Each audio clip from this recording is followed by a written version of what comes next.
નમસ્કાર મિત્રો, મારું નામ અનિલ દાફડા, રાષ્ટ્રીય નિર્માણ સેના ગુજરાત રાજ્ય પ્રમુખ.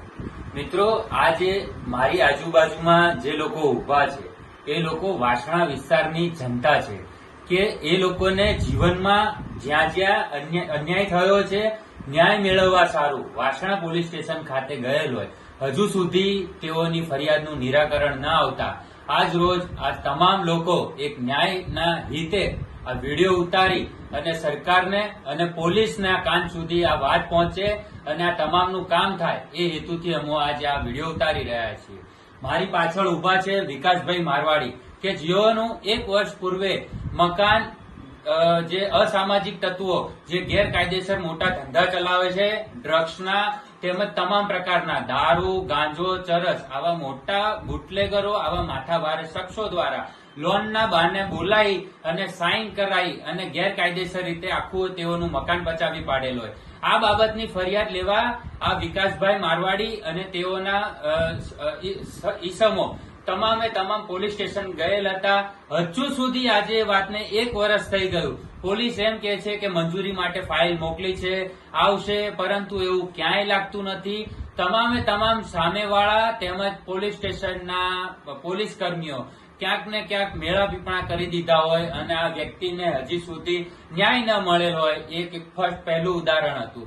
બીજું ઉદાહરણ હું આ કાકાનું આપવા જઈશ કે જેઓના દીકરા સાથે અમુક લોકોએ અસામાજિક તત્વોએ તેઓના દીકરા સાથે નાણાં પડાવી અને છેતરપિંડી આચરેલ હતી. આ બાબતની ફરિયાદ પણ આ કાકાએ 8 થી 9 મહિના પહેલા વાસણા પોલીસ સ્ટેશન ખાતે અરજી કરેલ હતી.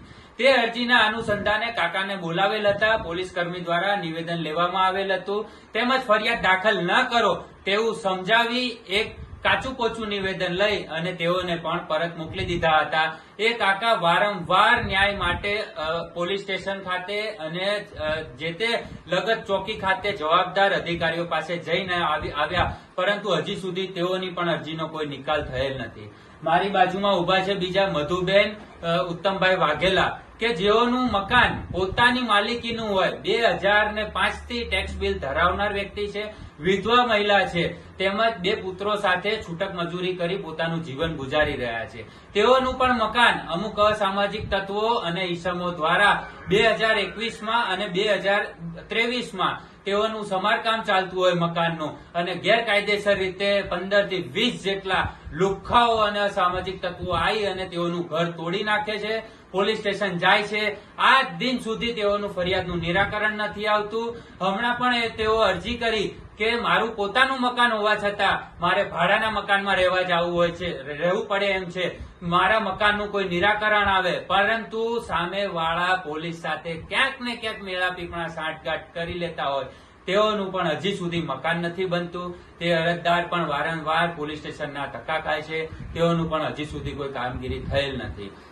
મારી બાજુમાં બીજા બેન ઉભા છે ગીતાબેન કે તેઓને આજથી 3-4 દિવસ પૂર્વે પોલીસ સ્ટેશનની હાજરીમાં પોલીસ સ્ટેશનની હદ હુકુમતના વિસ્તારની અંદર મહિલા પોલીસ કર્મી તેમજ પુરુષ પોલીસ કર્મીની સામે તેઓના સામેવાળા 8 થી 10 જણા પોલીસ સ્ટેશનની અંદર જ હુમલો કરે છે. બહુ ખરાબ રીતે બીભત્સ ગંદી ગાળો બોલે છે. તેમની દીકરીઓ ઉપર પણ હુમલો કરે છે.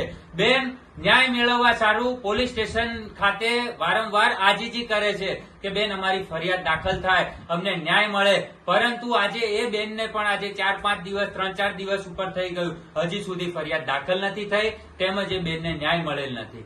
આમ આ સમગ્ર બાબતે હું વાસણા પોલીસ સ્ટેશનના પોલીસ ઇન્સ્પેક્ટર સાહેબશ્રીનાઓને તેમજ જે ડિવિઝનના આસિસ્ટન્ટ કમિશનર ઓફ પોલીસ સાહેબ શ્રીને તેમજ ડીસીપી સાહેબ શ્રીને આ વિડીયોના માધ્યમથી જણાવવા માંગુ છે કે આ તમામે તમામ લોકોનું કંઈક નિરાકરણ લાવે. સરકાર તેમજ પોલીસ પ્રશાસન તેઓને બોલાવે, તેઓના અરજીઓના નિકાલ થાય, ફરિયાદ દાખલ થાય કે જેથી કરીને અસામાજિક તત્વોને બોધપાઠ મળે, આ લોકોને ન્યાય મળે. તે હેતુથી અમે આજરોજ આ કાર્યક્રમ કરેલ હતો. જય હિન્દ.